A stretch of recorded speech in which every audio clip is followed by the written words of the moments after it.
Back in 2007, two brothers started a channel on YouTube. They decided to challenge each other, take turns making videos every weekday, besides holidays, in order to communicate with each other. They weren't allowed any sort of text communication. They couldn't email, text message, not even words on a screen in their videos. Yeah, no written communication. Soon more rules were imposed. Videos had to be uploaded by midnight, and videos can't be any longer than 4 minutes unless it's an educational video. And if any of these rules were broken, they would have to suffer a punishment, like having to eat a blenderized Happy Meal or wax their chin. The best, in my opinion, was having to eat 100 Peeps in 6 minutes. Yeah, that one never quite came to fruition. 12 was the limit. Many people tried. 12 was the limit. These brothers were the young adult novelist John Green and his brother Hank. John's written the best-selling books Looking for Alaska, An Abundance of Catherines, The Fault in Our Stars, and Paper Towns, which is now filming. John graduated from Kenyon College in 2000 with a double major in English and Religious Studies. After graduating from college, he spent 5 months working as a student chaplain in a children's hospital while enrolled at the University of Chicago Divinity School. He intended to become an Episcopal priest, but he soon realized that this just was not the right job for him. However, this experience, plus later meeting a fan named Esther Earl, served as inspiration for The Fault in Our Stars. Then you have Hank. Who the F is Hank, I hear you asking? Well, among other things, Hank is a sausage covered in cornbread batter and deep fried. Hank is an optical disc originally created to store recordings. Okay, sorry, had to throw that in there. Who the F is Hank is a question originally asked early on in their project when people would watch John's videos but not Hank's, and so they had no idea why John was saying, "Good morning, Hank." So they got oddball responses. Really, Hank is John's younger brother who lives in Missoula, Montana. Hank has a bachelor's degree in biochemistry and a master's degree in environmental studies. Before making videos for a living, he wrote in many publications, including Mental Floss and his own technology blog, EcoGeek. So, John and Hank started this Vlog Brothers channel because they liked the idea of vlogs or video diaries. After a discussion between John and Hank about their celebrity guilt-free, Hank wrote the song Helen Hunt about his crush on her ever since he was young. A few days later, John challenged him to write more songs, beginning the Song Wednesday tradition, in which Hank would perform a song every other Wednesday. Most of these songs were just random or silly. It's Too Hot being about how hot it was one night and the trials of trying to cool off.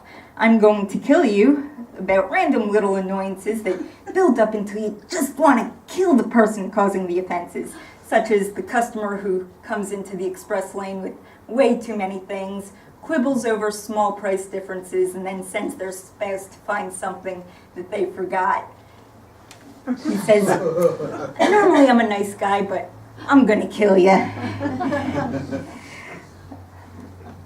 Little did they know that this was the beginning of Hank's music career.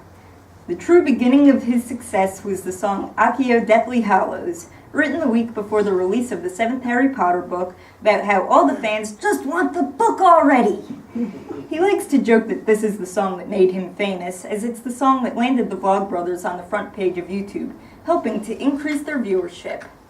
Since then, Hank's written more music, releasing 5 albums since 2007. His music tends to be very much in the theme of nerdy, science-themed songs such as Protons and Neutrons, Strange Charm, a song about an anglerfish, The Universe is Weird, and I Love Science. When asked Kirk or Picard, he came out with the song, What Would Captain Picard Do? He might write about something silly, like the tongue twister Pleasant Mother Pheasant Plucker, which is Connor's favorite, or just the joys of simply wearing t-shirt and jeans. He's written songs that correlate to some of John's books, as well as quite a few Harry Potter-themed songs. Accio Deathly Hallows alone has about 5 different versions, and one about Twilight. It's a duet with his wife. After the first year, Hank and John changed the rules for Vlogbrothers a bit. Instead of every weekday, they now post twice a week. And of course, the old rule about no text communication has been abolished. Hank and a friend of his, Alan Wistufka, also created their own record label called DFTBA Records. DFTBA is an initialism meaning don't forget to be awesome. Musical artists besides Hank have released music through DFTBA Records, such as Rhett and Link, Driftless Pony Club, Chameleon Circuit, and Dr. Noise. Other items sold on DFTBA Records site are t-shirts, ties, posters, jewelry, and DVDs associated with the other channels Hank and John are associated with. It didn't take long for fans of John and Hank to come up with something to call themselves. In early February of 2007, John was in an airport and saw an arcade game he mistakenly thought was called Nerdfighters. Fans of the Vlogbrothers soon took this moniker as their own, proudly proclaiming that they are Nerdfighters. That is, nerds who fight, not people who fight nerds. Being a Nerdfighter is simple. If you want to be a Nerdfighter, you already are one. A Nerdfighter is a person who, instead of being made of skin and bone and blood, is instead made of awesome and works to decrease world suck. The opposite of a Nerdfighter is a Decepticon. And it was decided that we have our own mythological island called Nerdfighteria. Each year in one of his videos, John gives a statement on the Bank of Nerdfighteria, where he tells how much money has been donated and loaned over the past year. Each year, a census is also taken in the form of a survey viewers are encouraged to take. And from this year's census, 100,000 people filled out the survey. 26 are under the age of 10, about 1,000 are between the ages of 10 and 12, 18,000 between the ages of 13 to 15, 33,000 between 16 to 18, 27,000 between the ages of 19 and 22, 16,000 are between 23 and 30, 4,000 between the ages of 31 and 40, and a little over 1,000 from age 41 up. As time went on, John and Hank have created more and more channels on YouTube, either personally or having a hand helping to create these other channels. Like in 2010, Hank started up a gaming channel where he, and sometimes his wife Catherine, would play video games, posting the gameplay and commentary online. This channel was called simply Hank Games. Soon John started posting on this channel as well, playing FIFA Soccer. Ad revenue from this channel soon started going toward a real-life football club, AFC Wimbledon. Real AFC Wimbledon is a team that is owned and paid for by its fans. The Nerdfighter community contributes to this by paying for ads in their stadium through the money John gets from the YouTube advertisements. And the videos raise so much money that currently the Nerdfighter logo appears on AFC Wimbledon's shorts. Due to this success, Hank has handed over Hank Games to John and has created another gaming channel called Games with Hank. They've also helped to create channels that adapt classic novels, turning them into YouTube shows. Adaptations include Emma Approved, adapted from Jane Austen's Emma. The series follows the iconic Emma Woodhouse, reimagined as a young, brilliant entrepreneur who runs a life coaching and matchmaking business with her business partner and lifelong friend Alex Knightley. The story plays out on Pemberley Digital's YouTube channel as Emma records herself for a future documentary about her business, while her blog provides real lifestyle advice and explores the fashion looks featured in the show. Later in the series, Emma's friend and assistant Harriet Smith starts an interactive online music club on Emma's channel, performing original songs and encouraging fans to respond with their own cover videos. This experience spans 5 different medias: online video, blog posts, photographs, social media, and music. Frankenstein MD is a multi-platform web series adaptation of the classic novel Frankenstein. The series reimagines the title character as Victoria Frankenstein, an obsessive, eccentric prodigy determined to prove herself in the male-dominated fields of science and medicine. The Lizzie Bennet Diaries is a multi-platform adaptation of Pride and Prejudice. It became the first YouTube series to win a Primetime Emmy, receiving the 2013 Primetime Emmy Award for Outstanding Creative Achievement in Interactive Media Original Interactive Program. They've also had a hand in many cultural channels such as How to Adult, an edutainment channel dedicated to teaching everything you need to know as an adult that school never quite taught you. Topics include Master Your Card in 4 minutes, Credit and Debit Explained, Let It Go, How to Declutter and Organize Your Life, How to Do Laundry, and Dealing with Depression. Mental Floss, the YouTube show for the popular trivia magazine. This channel features weekly list videos such as 29 Dumb Facts About Dessert and 31 Kissing Cousins. It also has another series of videos posted weekly clearing up common misconceptions.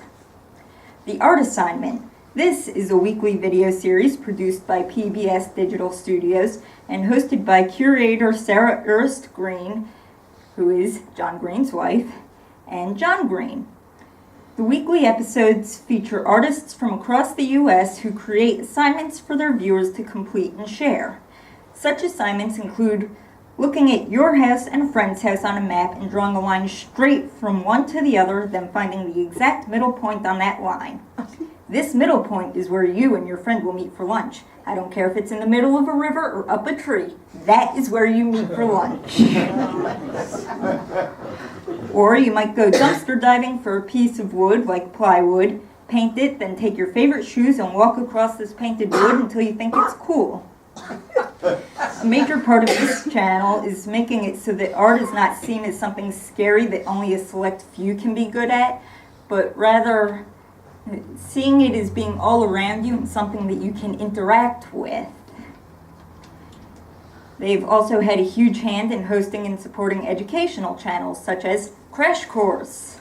Now this is one of my favorite channels. John and Hank each host several courses on this channel. John has to date hosted World History, Literature, U.S. History, and Literature 2.0, while Hank, being the science nerd half of Vlogbrothers, has hosted Biology, Ecology, Psychology, and Chemistry. Together they host Crash Course Big History, and soon there will be even more Crash Course. November 7th, Hank announced 4 new Crash Course courses. Civics, Astronomy, Physiology, and Economics. While this is mostly aimed at high school and college students to use as study aids, I've used some of these videos to help EJ and Connor with their schoolwork. Healthcare Triage. This is a series about healthcare, obviously. Dr. Aaron Carroll explains healthcare policy, medical research, and answers a lot of other questions about medicine, health, and healthcare. SciShow. SciShow discusses science, news, history, and concepts. With equal parts skepticism and enthusiasm, we go a little deeper without going off the deep end. Most of the time, anyway. They have some recurring SciShow series, like SciShow Breaking News, which discusses the week's important news in science. Great Minds discusses the contributions certain important scientists have made. IDTTMWYTIM, short for I don't think that means what you think it means. A series devoted to clearing up commonly held scientific misconceptions. SciShow Talk Show is a talk show where Hank and a guest discuss important news. The guest attempts to stump Hank with a question or object, and Jesse Knudsen Castaneda from Animal Wonders, Montana, brings in an animal, which she then explains a little bit about. SciShow Quiz Show, I think that one's pretty self-explanatory. SciShow Space. This explores the universe a few minutes at a time. From facts about astronomy and cosmology to the latest in space news, we take you through the cosmos, no spacesuit required. Sexplanations. This is one of the more controversial channels that they help with, from what I can tell. A frank discussion of sex and the human body. Topics covered by Dr. Lindsay Doe, a clinical sexologist, include, is it okay to be sexy? How to talk to kids about sex, circumcision, tips for the first time, and polyamory. This channel was created when Lindsay Doe wanted to reach a larger audience with sex education and to have a place where sex could be talked about openly and honestly, and questions could be asked without any fear of social stigma. The Brain Scoop. The Brain Scoop is a channel presented by Emily Grosley, previously the volunteer curatorial assistant for the Philip L. Wright Zoological Museum at the University of Montana, and is now working in the Chicago Field Museum of Natural History. The channel first came into being after Hank visited the museum and was given a tour by Emily.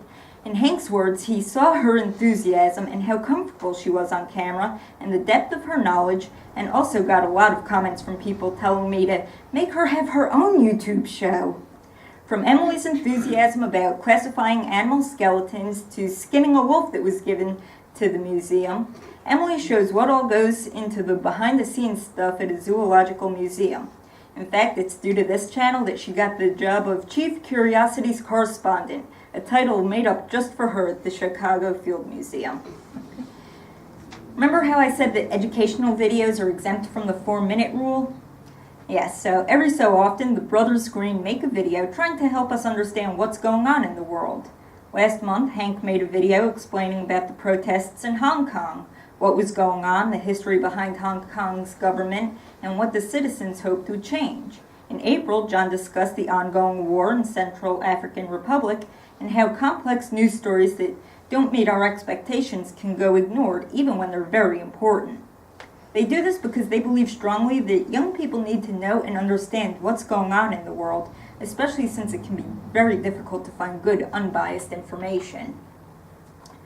In the course of their first year, a sort of survey was done, one question being, what was the first concert you attended? 2 Nerdfighters confessed that they'd never been to a concert, causing John and Hank to jokingly create the Foundation to Decrease World Suck, with the first goal being to send these 2 young women to a concert.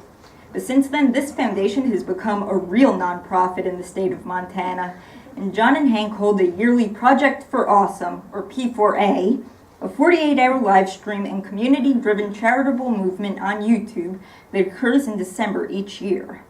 During this time, John and Hank host, sometimes together, sometimes taking turns, interacting with the audience, asking questions, and overall having a good time. Some of their friends help to host too, like Will Wheaton, Emily Grosley, and others.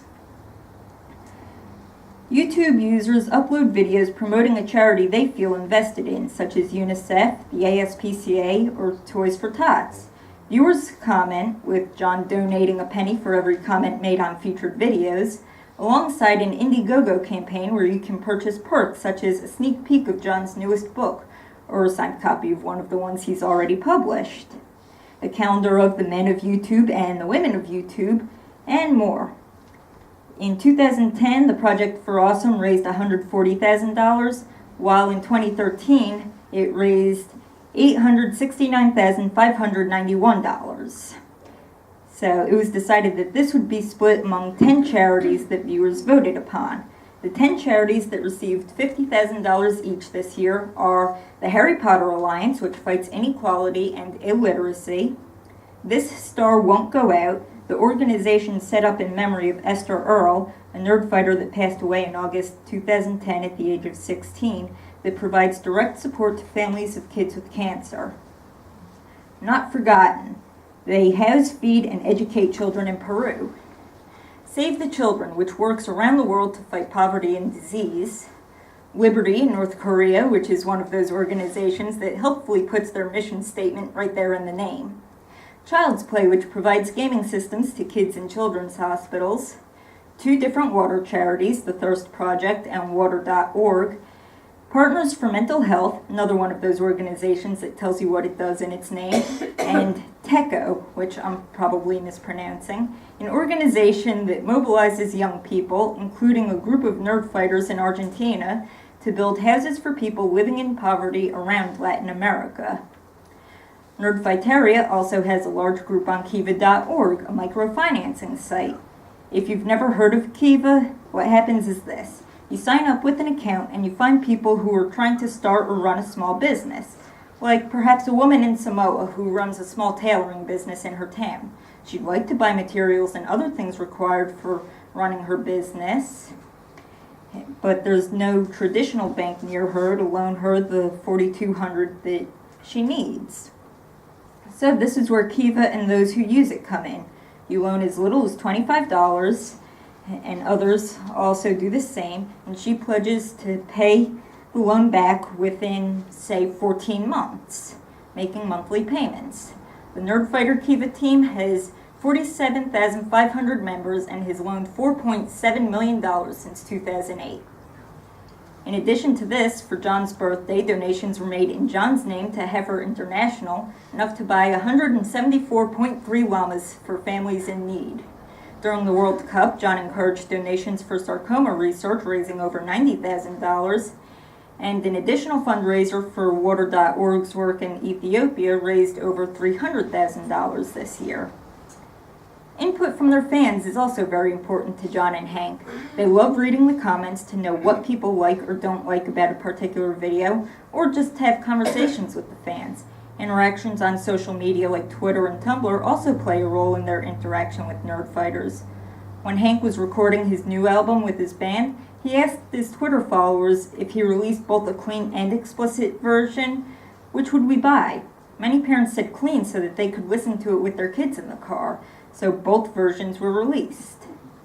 Earlier this year, Hank ran a poll asking if Vlogbrothers should run pre-roll ads on their videos, and if so, where that money should go. As a result of this poll, all proceeds from advertisements on the Vlogbrothers channel have been split in half between the Foundation to Decrease World Suck and a new fund that will be used to assist creators in making cool, important, and great projects. I've only been a member of this community for a year, but in that year I've been so impressed with everyone in it. Like, there's a community forum called Our Pants, where Nerdfighters can chat and discuss everything from the videos, us creating our own videos, and tips and tricks for that. Most of the comments on videos are positive, unlike most of the rest of YouTube where they're a festering pit of suck. And the people are really great about being helpful. When I made a comment in Our Pants about being discouraged with Cub Scouts, someone told me about a group they started called Nerd Scouts for 10 plus, and encouraging me to help create one for the under 10s called Nerd Sprouts. The idea being that it's led by the Scouts. They decide what badges they want to work toward, and if a badge in their area of interest doesn't exist, they get to create that badge. The Scouts would work together on deciding this stuff, talk to each other about what they did and what they learned. And the Nerd Scout badges come in two categories, culture and skills. Culture badges are opportunities to try different aspects of nerd culture, including books, movies, TV shows, and webcomics, and delve deeper into the ones that grab your interest. Skill badges allow you to receive credit for skills you already possess, while trying new things and maybe even discovering a new favorite. You can work on the badges individually or with other members of your Nerd Scout team. Once you've earned a badge, you can be a resource for teammates who might want to try it as well. So, for instance, to receive the Novice badge for watching Doctor Who. Novice level is watching 2 episodes, while a veteran level badge is watching a whole season. This encourages kids to try and discover new skills, as well as encouraging kids to lead and work in groups with their peers. Scouts would take turns leading the meetings, and the parents would be available for advice and encouragement, but mostly encourage the kids to take the reins and lead on their own. Over a month ago, John was asked, "Hey John, what's your reaction to the news that the Riverside District in California has chosen to ban The Fault from Our Stars from middle school libraries on the grounds that it deals with mortality and sex? I remember your reactions to similar situations concerning your books have been pretty animated and wondered what you thought." John responded, "I guess I'm both happy and sad. I'm happy because apparently young people in Riverside, California will never witness or experience mortality since they won't be reading my book, which is great for them. But I'm also sad because I was really hoping I would be able to introduce the idea that human beings die to the children of Riverside, California, and thereby crush their dreams of immortality." In an effort to encourage creativity, as well as to make Nerdfighters feel more involved, Hank has recently introduced an online workshop. For those interested in learning to edit video, he posted an unedited Vlogbrothers video on his side channel and encouraged anyone to do their own editing as long as the finished product is less than 4 minutes, and upload it so that others could comment and critique. Those interested in script writing, he posted scripts for Vlogbrothers and SciShow and encouraged Nerdfighters to edit these scripts. Again, with the stipulation that the final Vlogbrothers script has to fit in a 4-minute time span. I could easily go on all day talking about Nerdfighters, different projects John and Hank have been involved in, as well as the local groups, but instead I'll stop here so we can take our coffee break, and I look forward to discussion afterward. Thank you, and don't forget to be awesome.